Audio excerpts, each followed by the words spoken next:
What is up, guys? It is Sam the Raid Man, back to our ultimate episode of testing Clan Boss damage dealers. I think this is episode 30. I know that. I think this is going to be the one that takes the cake. I've been holding this damage dealer. A few of you guys have commented this champion's name, and I've been waiting. I think I'm doing him last because I think he's going to win it all. Let's take a look at the damage sheet that we've got. Currently in first, we have Phoenix with 111 million. We've actually gotten higher with him, but this was the original score, so we're keeping with that score. We just got Varl the Destroyer yesterday, so that is an exciting new update. Second place with 98 million. Lord Chazar is also a recent one with 97 million. Alika and Gentoro have been pushed out of the top three. Michinaki, Rhonda, Fushan, Newt, Rathalos, Blade Master, Xavier, Anax, Swirin, Akimtum, Fane, Frozen Banshee, Turvold way down there, Geomancer, Franox, Bellinor, Ogren Jailer, Farrakhan the Fat, Brackus the Shifter, Elder Skarg, Gala, Long Braids, Chani, the OG starter champion, Kale, Eris, and the mythical Rooster Chicken, well in last place, Gallius. This champion, I believe, is going to take our cake today. I think he's going to be the new first place champion. Let me move myself back. And you may have guessed it, I am talking about Ninja. I promise I've got the best promo code you have ever seen. This is a referral code as well as a promo code, and I promise you, you're going to be blown away by the results. We can get you 3 free legendary champions, including a Void legendary champion and a champion I don't even have on my main account, as well as 3 really solid epics as you level up in the game. I'm going to walk you through how to do this. I promise you this code is live and this code works. Step 1, log out of Play and Play on your PC and uninstall it. If you've never had Raid connected to your phone before, it should work there as well. Step 2, click the link in the description and register with a brand new email. Very important that it's a brand new email. Step 3, launch Raid, complete the tutorial. Step 4, go to your inbox. We just got a legendary Elenarl, some brews, some pots, which leads me into my second legendary that you can get, which is the Alice Chase. If you do this in time, all you have to do is log in for 7 days in a row. It's going to be Supreme 6. You get Supreme Gaelic, pots, brews, more silver. Just an unbelievable Kickstarter. Hope you guys are as excited about this as I am. Again, just to use that link in the description of this video below. I don't know how this is real. A few caveats before we get started. I know not everyone has Ninja, but since more people got him with the most recent promo code or the second iteration of the promo code, I don't feel as bad using him, but he just is amazing for this content. Second of all, mine is +4, so he's going to be juiced. Yours might not do the same, but he is insane. I have a 4-star soul. I'd love a 5 or a 6-star soul. If you're unfamiliar with Ninja's kit and why he's so good, I'll show you the good sides, but there are also some bad sides, which we'll talk about as the run goes. A1 Shatterbolt attacks one enemy, 45, books to 60% chance placing decreased defense. Also fills his champion's turn meter by 15% when used against bosses. That's pretty cool. Tricky, but cool. A Hailburn, this is his best ability. Attacks 3 times at random against a clan boss. So all 3 of those hits will be against a clan boss, which is a nuke. Each hit has a 100% chance of placing HP burn. Also places Perfect Veil on himself. When used against bosses, will instantly activate any HP burn debuffs, including HP burn debuffs placed by this skill. So place it, activate it, place it, activate it. It is insane, does a ton of damage, and hits very hard. A3 Science Slash AoE Freeze. When targeting a boss, will only attack the boss, so not an AoE. And will ignore 50% of the target's defense, will also decrease the cooldown of the Hailburn, which is the A2 skill, by 1 turn. So that's an amazing ability. We want to get back to this. We'll prioritize this one and use the A3 to lower that cooldown. Now his passive is really what separates him from the rest, kind of turns him from a man into a monster. Escalation increases Ninja's attack by 10%.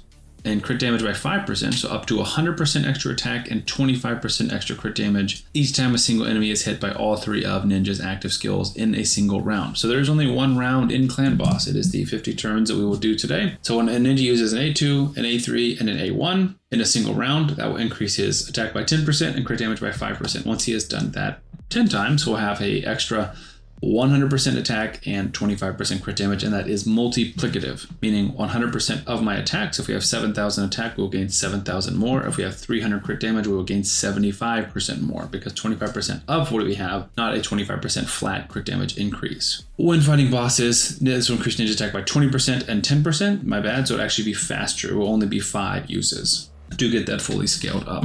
So let's look at his stats against the Demon Lord. His stats are 7,730 attack. That's going to go up to over 15,000 attack. 265 speed, 431 crit damage, meaning that we're going to get over 500 crit damage by the end of this. So 15,000 attack, 500 crit damage, basically.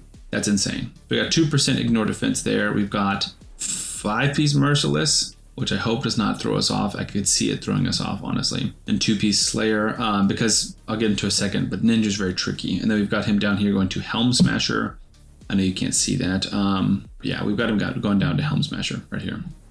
Okay, now the reason why Ninja is so tricky is because of his A1. So his A1 gives 15% extra turn meter against bosses, which is a cool ability, but against clan boss, it makes it very difficult to speed tune. And what a lot of people might not know about Ninja is Ninja's A1 will only grant that turn meter if it's not a weak hit. So if it's a crit or a normal hit, doesn't even have to crit, it will give him the extra turn meter. But if we were facing Force Affinity, because he is magic, then it will not give him the extra turn meter, meaning he basically does not work against Force Affinity. So that's a huge drawback to using Ninja as your damage dealer and clan boss. So we're testing against magic today, so it will work, but it's going to be difficult. And like I said, I could see him being thrown off by that Merciless set, because you kind of need to pick and choose when he uses his A1 to gain that turn meter. That being said, I'm ready to try it. I think it can work. Maybe it'll go off and we'd have to try it again. I'm not 100% sure, but his damage numbers will absolutely scale out of the building and is going to be bonkers. Again, that number to beat is 111 million, which was done by Phoenix, and I am very confident that Ninja can do it. I've been saying since the beginning of this, or not saying, but thinking since the beginning of this, and avoiding Ninja because I think that he will be the number one. I didn't want to test him early and just have him sitting at that number one slot. I kind of wanted it to be a surprise because I wanted the last episode to be an absolute banger,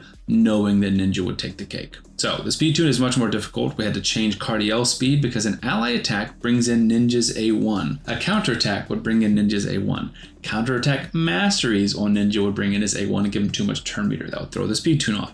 Counterattack gear would bring up that. So it's very difficult to get Ninja to work in clan boss. The damage is potentially worth it if you're trying to push world records. He is in the world record unkillable team, but it's just frustrating, and I don't really recommend him being your daily damage dealer. That being said, I've rambled enough. I'm going to take myself off. We're going to speed it up. Hopefully the run doesn't crash. We will see, and I will come back at the end.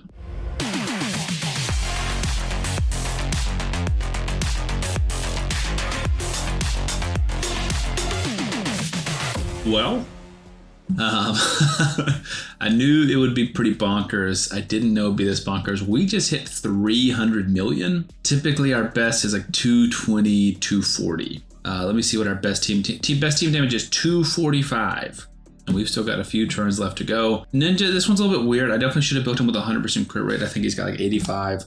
He's not keeping the crit rate buff up because we had to slow our cardio down a lot. So again, a downside of using Ninja is that this team has to be different in terms of speeds. I'm blown away that it didn't mess up the speed tune because I saw he got lots of resets, but I guess he's using around the same amount of A1s per turn because with the ally attack and stuff, and I guess he's still using the A1 some. So final damage is going to be well over 310 million. That hit just hit for 3 hits, about 300,000 each, 300 something thousand. So 900, close to a million, and then also all the HP burn activations. 994,000 on the A1. Again, remember Ninja has 15,000 attack and 500 and something crit damage at this point. Remove myself out of the way. Cardiel 58, Seeker 41, Demitha 18, Ninja 174, and Lydia 20. Like I said, I knew this would be bonkers. This number is still surprising to me. So, all right, our damage dealing spreadsheet is done. Let me move myself out of the way. We'll zoom in, kind of start at the bottom, and then work our way up to the top. Obviously, we have, like I said, Gallius in last. Some of the surprises here, Farrakhan, Brachus, and Elder Scarg. I was hoping for better numbers from Franux. I was hoping for better numbers from Geomancer, same thing. But Geomancer, you kind of want to be taking damage, not block damage. Swearin was a surprise. Xavier was a surprise. Rhonda was a very big surprise. She was in our top 3 for a while. Malika was a surprise. I'd never built one before, and she did 93 million. Varl was also a surprise. I knew he was really good. I just thought he was more Hydra focused. Phoenix, I know, is a god. I mean, he's just unbelievable. I can get him up to close to 140. A Ninja, obviously surprised to see this big of a number. 313 million. I think the record is around 500 million. Total team damage, not his damage. But he is just an unbelievable damage dealer. And I knew he would take the cake. But also one of the reasons I wanted to put this off is because I wanted you to see all of the options you have. There's so many good damaging options. You will see that none of these are even close to not one keying. This is the best unkillable team that you can build, or block damage unkillable. And you don't need to use someone like Ninja. If you want to push records, if you want to see big numbers, he's fun.